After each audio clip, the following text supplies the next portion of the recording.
Hello and welcome to my new Let's Play. I before recording had to just check something. I awake suddenly. So I kind of was checking, hey, what's the settings for this game? And then I realized this whole epilogue happens. And so I had to think about how I want to approach this little, not epilogue, prologue happens. It's not skippable, and I believe this is a one-time thing that you see. So I decided the best course of action was to show it instead of just skipping it.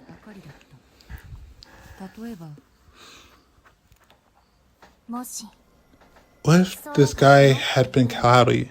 What if I had noticed just a little sooner? What if he hadn't fallen ill?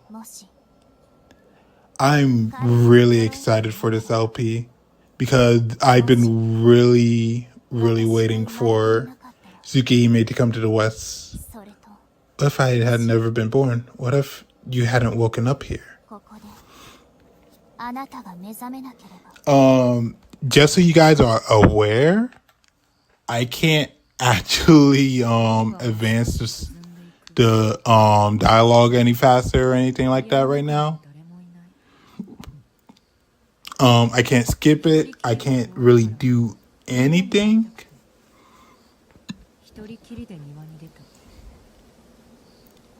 So this is going to take a bit. My breath formed white clouds in the freezing air. The chills of the garden pricks at my fingertips. I see stars, deepening darkness, a cold, distant light shining down on the sky, on the world from on high. The mansion garden open wide and ends with darkness surrounding everything.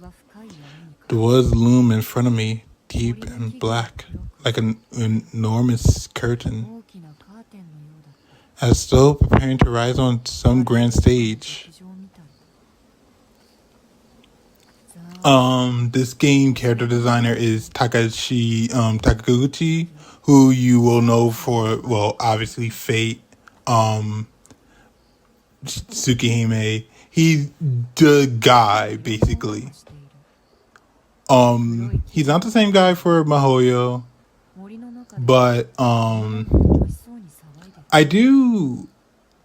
going to say something a bit controversial. I don't fully. So the thing is, I like Takaguchi's art. I think it's really good. I don't like how he designed I don't like how he designed a lot of the characters in this particular game. Like, to give an example, when we get there, I'll talk about how I feel for each character design versus their original.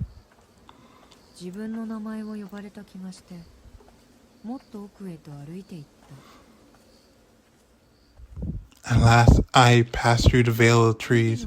Everyone is waiting together in a clearing. Everyone all jumbled up. Everyone all over the place. The ground is soaked red. I don't understand. A stranger approached me from across the clearing. They had a weapon in their hand. They're coming to cut me into pieces just like everybody else. I don't understand.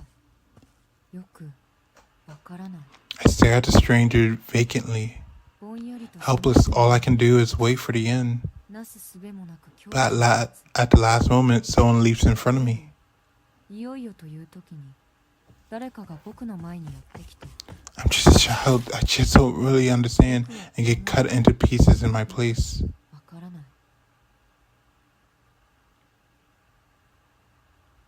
She's all around me in pieces. A person called Mother. They were calling my name too, but they're quiet now. I don't understand what's going on. All I know is that it's cold. Tears wells up in my eyes. I can't stand the black of the woods.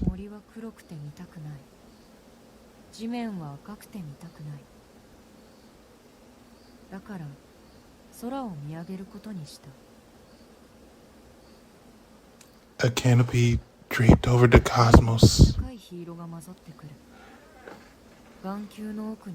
A porcelain face unveiling the night.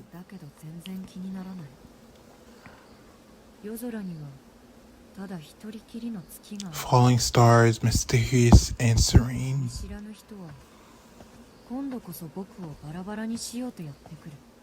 But I can't tear my eyes away from the boundless blue cloak of night.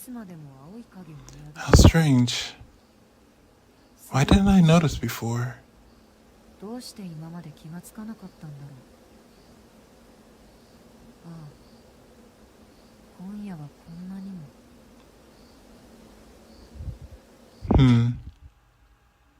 I can't see anything. The world begins to fade. But that cold light still shines in the darkness.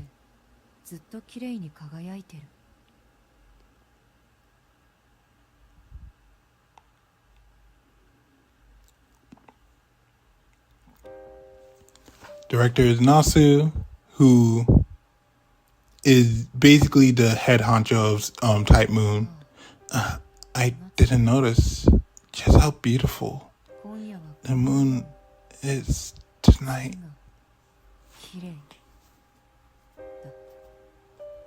I wonder whose perspective that was. Alright, we're here at the beginning. So press any button.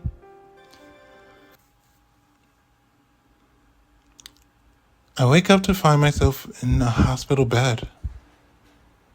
There are curtains that gently sway. A chilly breeze entered through an open window. I instinctively squint at the harsh color of the room. Where am I? What day is it? What happened to me? I can't seem to think straight. I try to push myself up, but a sharp pain courses through my body. My breath catches in my throat and I start gasping for air like a fish. Is this what they mean by seeing stars? The moment I place my hand up against a hard bed, pain erupts from the inside out again. Still lying down, I take a deep breath and look over my body. Both my hands are covered in bandages. My left leg also set in a plastered cast. I feel a tightness around my head, so it must be wrapped up. A large, thick adhesive strip is stuck to my chest, like it's hiding something bad. My left arm had a tube poked into it. Some part of me understands that it's an IV. I guess I must have seen all this while I was drifting in and out of sleep. The other room dimly lit and reeking of medicine and chemicals. The array of tube poking out from under the bandages on my chest. The scary man in the suit who came to see me. My little sister getting scolded by the man when she came to visit. The doctor asked Kitty as a child. I remember all of it like it was a dream. Wait, are you awake? I hear the voice of an unfamiliar woman. I don't have the strength to answer her. She then bursts out of the room, frantically calling for the doctor. Pitter-patter, pitter-patter, pitter-patter, pitter-patter. Go her step. She really shouldn't be running a hospital, even if it is to get me help.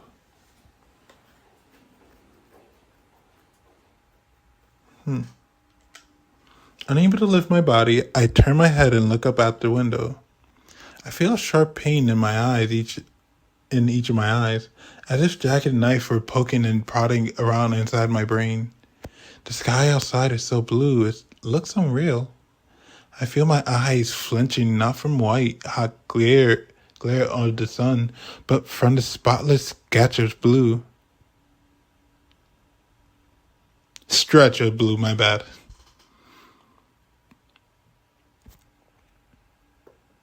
Days pass. Since waking up, I still haven't been able to move from the bed. My only view of the outside world is the same faraway sky as before. Gently the curtain flapped. A dry wind touched my cheek. The same swath of blue leaves my eyes, feeling woozy. Where am I? What day is it? Why am I in the hospital? Gradually the answers come to me. Except for one. I keep looking out the window, a thought just out of reach. Something important, a tearful promise. I can't remember. Hello, Mr. Shikitono. You seem to be recovering quite well. Words from a man I only just met. He offered me a handshake. With his gentle smile and soft-spoken voice, he seemed like a kind man, though I get the feeling he's someone who can wipe the smile off his face at the flip of a switch. The clean white coat he wears fit him perfectly. Mr. Tono, do you understand what I'm saying? No, what am I doing in this hospital? I suppose you wouldn't remember. You were hit by a car while crossing the street. A piece of glass would lunge in your chest. Oh, wait, my bad. I thought that was an examination. A piece of glass would lunge in your chest. It's a miracle that you're even alive. The man draped in white smiled as he uttered something a doctor probably shouldn't say. It's a miracle that you're alive.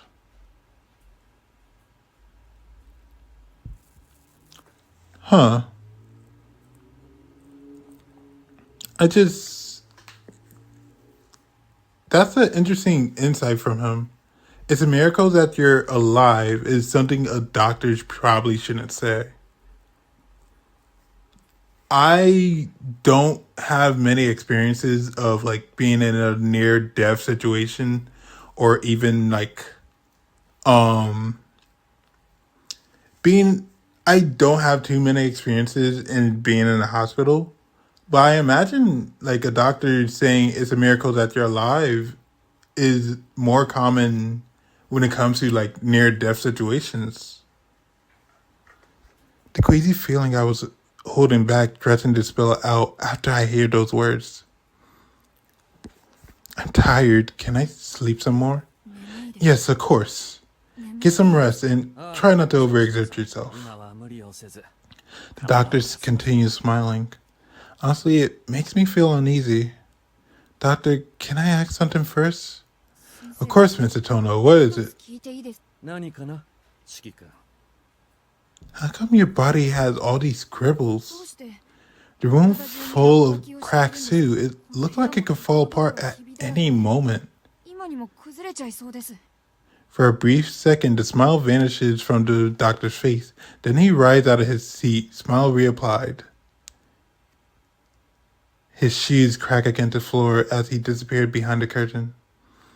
As suspected, there may be some issues with your cerebral facilities. Call Dr. Aisha in neurosurgery for a consult. Oh, and the boy may have damage to his optic nerve. Schedule an eye exam for the afternoon. Why the frick is he saying this out loud? Like right near him. Oh, he's saying this in a whisper. The doctor whispered to his nurse, his voice cold and harsh and starkly different from before. But Chiku was able to hear it, so it's so weird. They all have scribbles on them too. The frenzied lines cling to every surface of the hospital. I don't know why, but just seeing them is enough to make me feel sick. I wonder what these are. There are even scribbles on my bed. I touch one of them with my finger. The finger slide in. If I had something thinner, I bet it could go even further. I grab a plastic knife off a nearby tray and trace one of the scribbles with it. With no effort at all, the knife sinks down into the handle. Enjoying myself, I glide the knife along the line in the bed. Crash. With a heavy sound, the bed falls nearly into two pieces. I turn to the voice behind me. The shriek below to a nurse standing at the door, her face stiff with shock. Bro. Mr. Tono, do you want to tell me how you broke the bed? I noticed the doctor asked me. No, I think there's a bigger problem. How did he break the steel beams of the knife? Ugh. He broke the steel beams of the bed. It's not just like, oh, he broke the bed in two pieces. He broke the steel beams as well. So he was probably playing with the steel beams.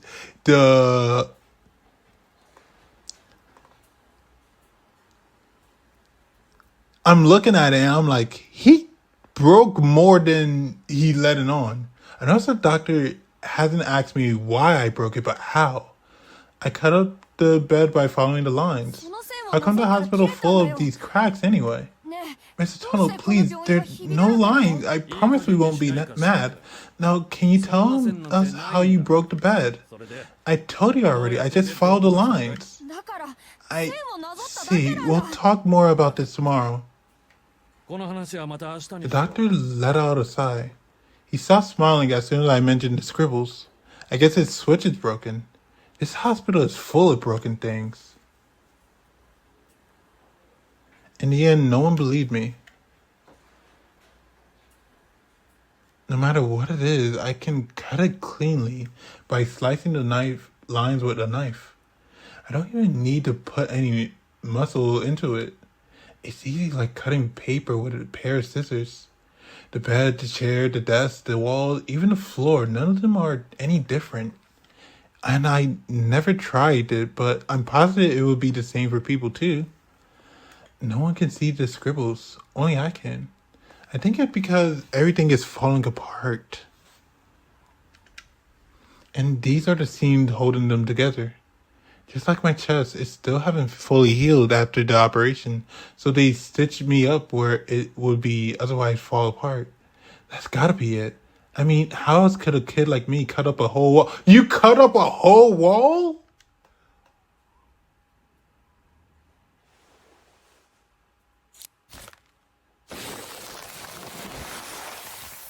The nurse screams again. Seeing the holes in the wall, oh my god. So Shiki is literally going about just like following these lines of the wall and cutting holes into them with a plastic knife.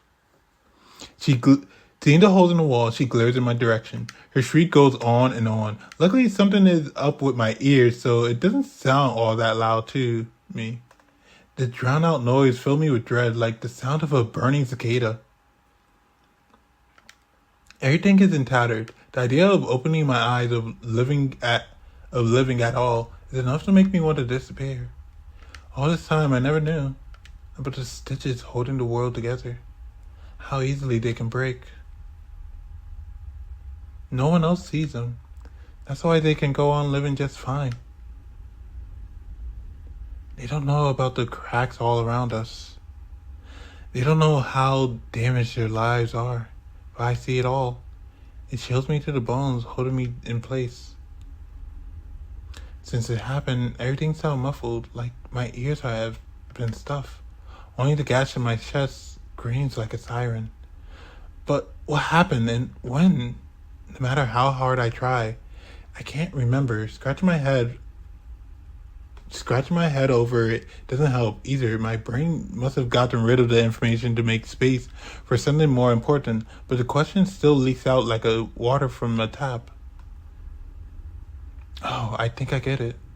The pieces all fit. That's why there's no mirror in here.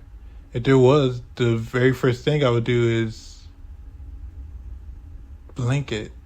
My assumption there is he would kill it. I'd be laughing while it would lay there shattered, which means they're not the one in danger of breaking. It's me who's broken. Now this all makes sense. Why 2 weeks has passed and no one believed me? Why 2 weeks has passed and no one has come to see me? Why 2 weeks has passed and I'm the only one living in this stitched together world?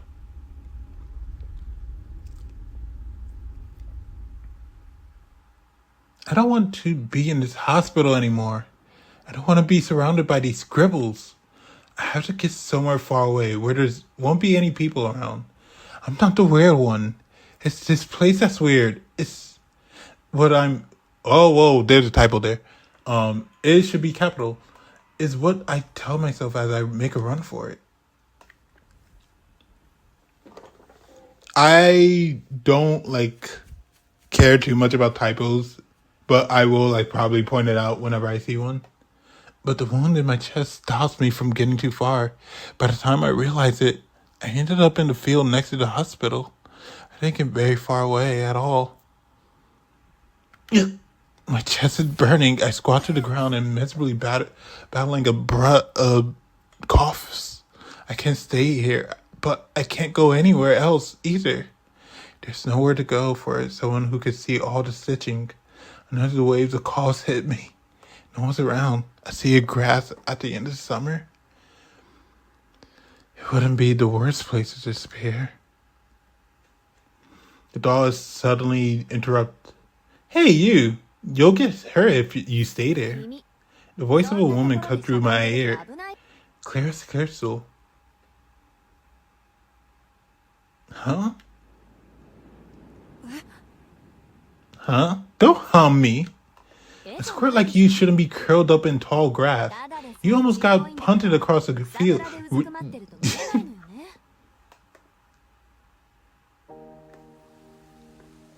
The woman scolded away, her finger pointing at me grumpily. I feel anger creeps up inside me. I'm not that small. I'm only the fourth shortest in my class. And who's going to kick me, huh? Isn't that obvious? You and I are the only one here. Who else could it be but me? The woman sure looked proud of herself, crossing her arm like that. Well, maybe it's fate that we found each other. The name Uncle Aozaki. What's yours? She speaks casually, like one friend to another, and offer out her hand. Seeing no reason to refuse, I introduce myself as Shiki Tono. Accept her. Offer hand like I'm being pulled magnetically. Talking to her is fun. She doesn't shoot down anything I say just because I'm a kid. And she treats me like a person listening to my every word. I tell her all about myself. I tell her about home, about my long family lineage, how my dad is tough on etiquette and stern all the time. How I have a little sister, Akiha, who's really quiet and follows me everywhere. How I always play with Akiha and our friends in the garden, which is as big as a forest since we have a huge mansion. How the attic is our secret spot, how I'm bad at word games, how everyone say I'm going to grow taller. How I used to like the smell of hospital, but now I don't. I love the sky when it's clear and blue, but looking at it makes me want to cry. How glad I am to be alive. How I don't even hate the doctor with the pretend smiles. I surprise myself. I keep yapping.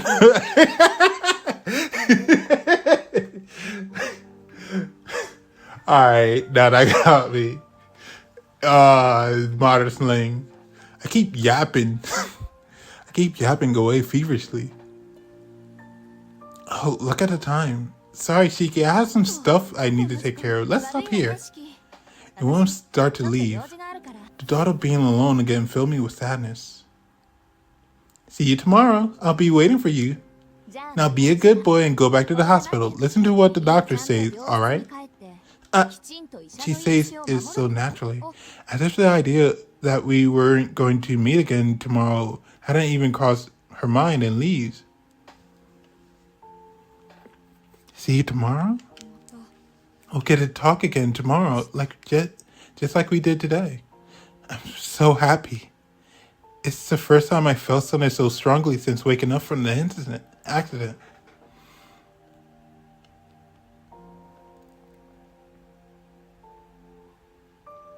I really like how they're handling the prologue. It's very different from how the prologue in the original game was. Like, by now, I would say the prologue would be almost done.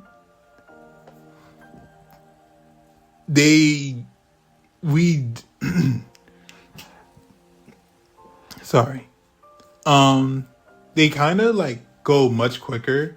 They don't like fully go into Shiki's experiences in the hospital. Like they do, like you get the point across very quickly. Like, oh, how the hospital is torture. But like it's more like a, hey, you know how torturous hospital is, and hospital say like for multiple days. Here it's very much like exploring how Shiki not only felt in the hospital, but how he like experienced the hospital stay there. Going to the grassy field in the afternoon has become a regular thing. The lady would get angry whenever I called uncle her. The lady would get angry whenever I called her uncle. She seemed to hate her own name. Unsure what to call her at first, I eventually settled on Master. Master always listened to whatever I had to say and solved each and every one of my problems. Since the accident, I hated talking to people, but thanks to her, I'm slowly becoming myself again. Being here on the grassy field is the only time my worries slip away, and I feel like the old me. I don't know who she really is, but I get the sense she could actually be a real teacher at some school. Not that it's any of my business. Being around her is fun. That's all that matters. Hey, Master, look what I can do. I want to surprise her. I pull out a knife. Alright. Okay. At a certain point, So, like, in the original, they don't fully go into detail of how much Shiki has cut, like, on his own. I think Shiki cuts one or two things in the hospital. But, yeah. But, I'm surprised they let Shiki take a knife from the hospital. Cause, like a plastic knife. Cause, like, if you know hospitals, they typically don't really leave sharp objects near, people in hospitals. Cause being in a hospital for long periods of time can really do a lot of mental damage for you. So, like, they keep dangerous objects away from you. Like, I know it's a plastic knife, but even then, I'm pretty sure, like, usually a nurse will take away your plastic knives, like all your utensils, as soon as they see that you're done eating. I pulled out a knife I took from the hospital and cut the tree standing in the field. Tracing the line, I sliced from the center of the tree to the bark. Cool, don't you think? I could see these scribbles everywhere, and as long as I swallowed them, I could cut anything like butter. No one else can do this, right? She's speechless. I get into a groove and decide to sink my knife into a horizontal line across the base of the tree. Shiki! She rushes toward me and I feel the palm of her hand slap my face. Master, you need to stop. What you just did was incredibly thoughtless. She stared at me seriously. It was an unforgiving look, the determined gaze of someone about to punish an evildoer. How could I be so stupid? I was having so much fun. I completely forgot. These scribbles shouldn't exist, which means someone like me who can see them shouldn't exist either. A feeling of regret seeps into my chest like blood. I wish I could crawl up into a ball and die. That tree was the last reminder that this field was a forest. Oh. And desperate to show off, I went and destroyed it for no reason at all. I'm sorry. I feel tears trickle down my face. I know boys shouldn't cry, but I can't help it. Shiki. I hear my name called softly. Suddenly, even with the knife still in my hand, she hugged me tight. You don't need to apologize. You did something worth getting angry over, but it doesn't mean you're the only one to do something bad. It doesn't? No, but listen, Shiki. If someone doesn't set you straight now, it leads to mistakes that can't be undone. So I have to give it to you straight like you were just any other person. What you did was something I couldn't help but react to violently. If I had misjudged my strength, I could have killed you. Her words truly frightened me. It isn't that I'm afraid of her killing me, but that I had pushed her into almost doing so. The thought of it makes my heart sink. So don't cry, Shiki. Don't worry about apologizing. I won't either. Instead, I want you to understand the severity of what you've done. Even if it means you hate me for it. I don't hate you. Really? That's a relief. It looked like it was fate that I met you here. And just like that, as if to melt away my feeling of regret, she quietly asked me about the scribbles I keep seeing. Hold on 1 second.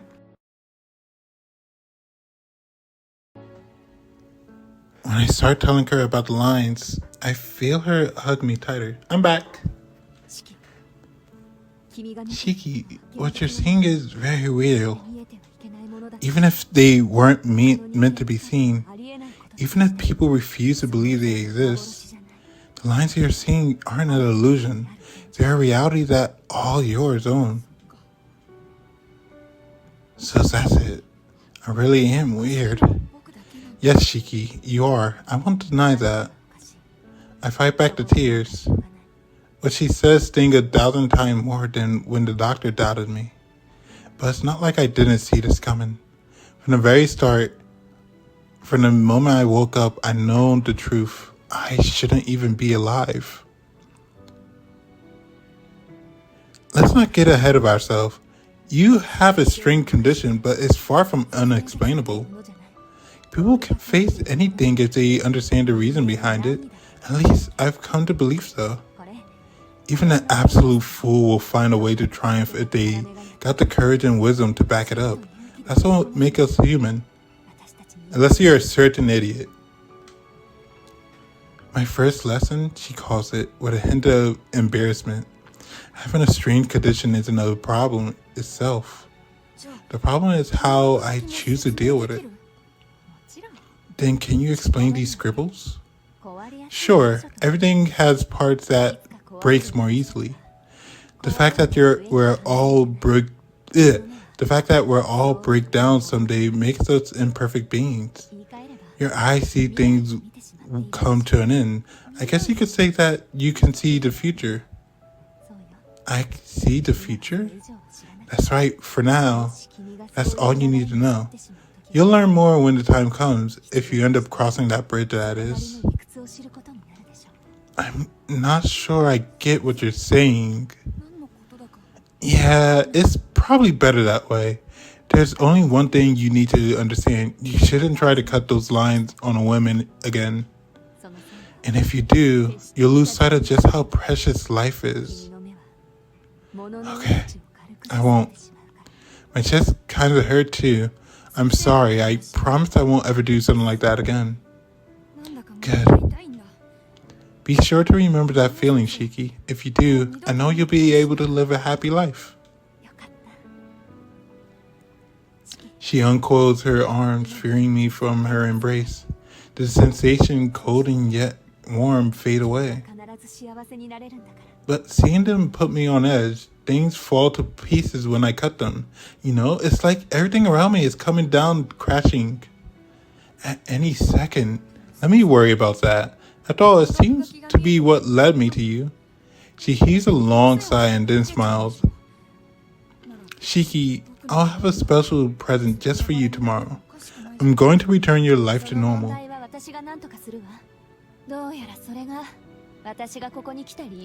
The next day, on the 7th day since I first met Master, she comes to the field holding a huge trunk with one hand. Alright, put these on and you won't have to worry about those weird lines anymore.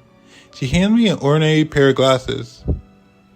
But I can see perfectly fine. Just try them on, they're not prescription. I do as she say and put them on. The moment I do... Wow, these are amazing, Master. The scribbles are all gone.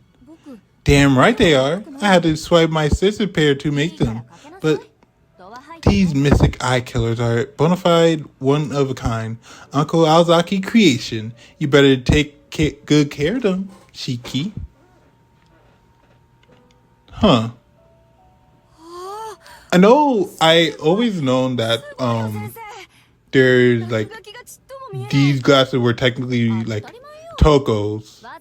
But having read Mihoyo now, did she? I don't think she had mystic eye killers. Unless the glasses that she first shows up in are her glasses? Are those mystic eye killers? I will, I promise, but wow, you really are awesome. You made all these horrible lines vanish like magic. I should hope so. I am a magician. A smug grin stretches across her face as she dropped the trunk to the ground. There's just one thing, Shiki. Those lines haven't vanished. They're only hidden. If you take those glasses off, you'll see them again. You mean they're still here? Exactly. There's no way to fix your condition. The best you could do is find a way to live with it. No way. I don't want these scary eyes. It's just going to make me break my promise to you.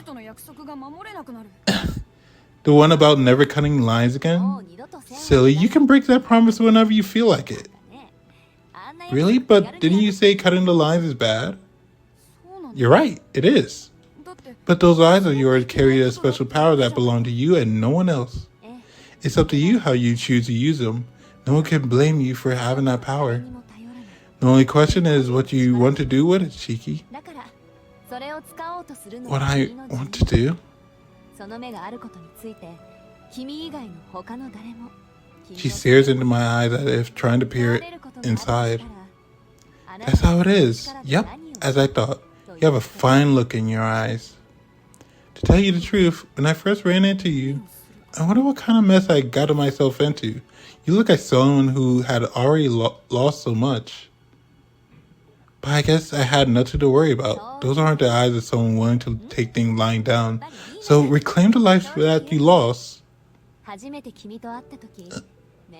Even with a whole lifetime, I could never find a word to describe the light I felt in my chest or the rush of joy that came with it. You belong here. She reaffirmed my reason for being more forcefully than ever. Shiki, you have one of the most unique abilities even among all the strange and wondrous things out there. But the fact that you have it means there must be a reason for it. God doesn't grant power to people for no reason. It might be that you have eyes of depth perception because you need them someday. Though that sure is a cruel fate. But that's why you mustn't forget who you are. A boy with an honest heart. As long as that's true, your eyes will never lead you astray. I'm not asking you to be a saint. Just do what you think is right. If you can learn from any mistake you make, you'll grow into a fine man, maybe 10 years or so down the line. She stands and reaches out for the trunk. Oh, I will say you shouldn't take those glasses off except in extreme circumstances. Special powers have a tendency to attract other special powers. Stand users attract other stand users. And here, one more piece of advice from me. If you're going to break the rules, think long and hard about the best time to do it. I pray you never have to, but should you ever take off those glasses, think clearly before you use your powers. The powers you have isn't bad. Whether you use it for good or for evil is your choice to make. She picks up the trunk, and without her even saying a word, I know it's time for us to say goodbye. That's impossible, Master. I can't use this power for good. I was so afraid of it until I met you, and if it weren't for you, I wouldn't even be myself anymore. I can't do it. Even if I have these eyes, there's no way not without you around. Shiki, you shouldn't say things you don't believe. A lie that you can't even fool yourself with will only end up unsettling the one who hears it. Master displeasure is readily apparent in her expression. She then flicks my forehead. You already know it, don't you? You'll be fine. So don't say something stupid like that and throw away everything you just reclaimed for it.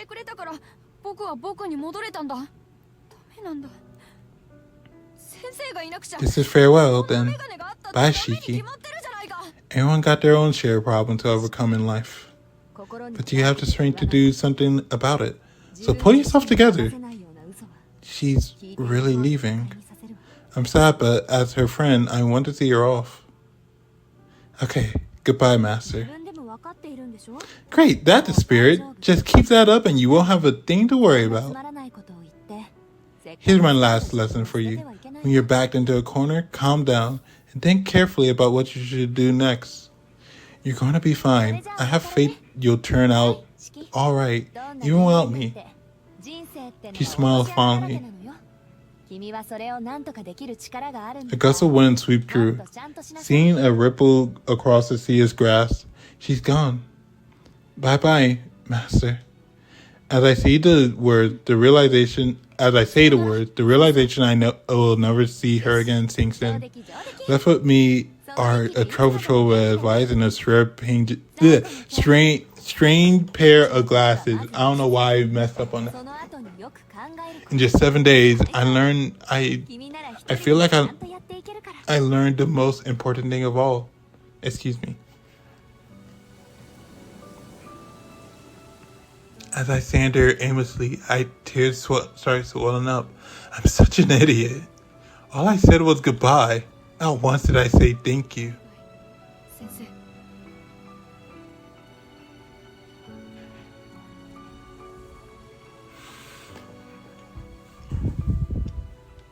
I'm discharged from...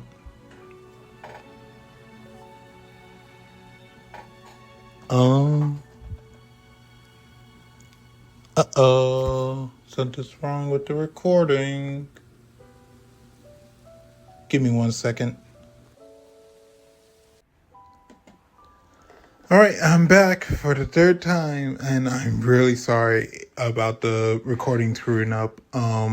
So visually, the recording should be, terrible, but I'm going to try, during the editing process to, fix it. We're almost done with the prologue. I'm discharged from the hospital soon after. I won't be going to the Tono household. Instead, I'll be taken in by another family. My body has recovered, but there are still lasting symptoms. To the Sono, this means I'm defective. I'm no longer needed. But I don't care. Shiki Tono is going to be fine on his own. A new life and a new family are waiting for me. I leave behind the hospital room where I spent my 10th summer. So he's 10 years old by this point. Is he? Maybe. That's something in the future that I'll discuss. The curtains by my window sway in the breeze, just like always. I take in one last glimpse of the blue sky. As I do, a dry breeze washes over me, spelling the end of summer.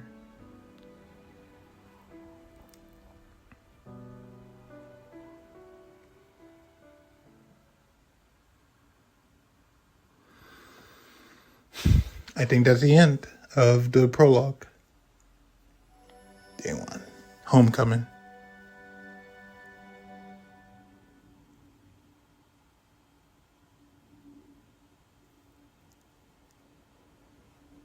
Let me just... Nah, I'll just believe it.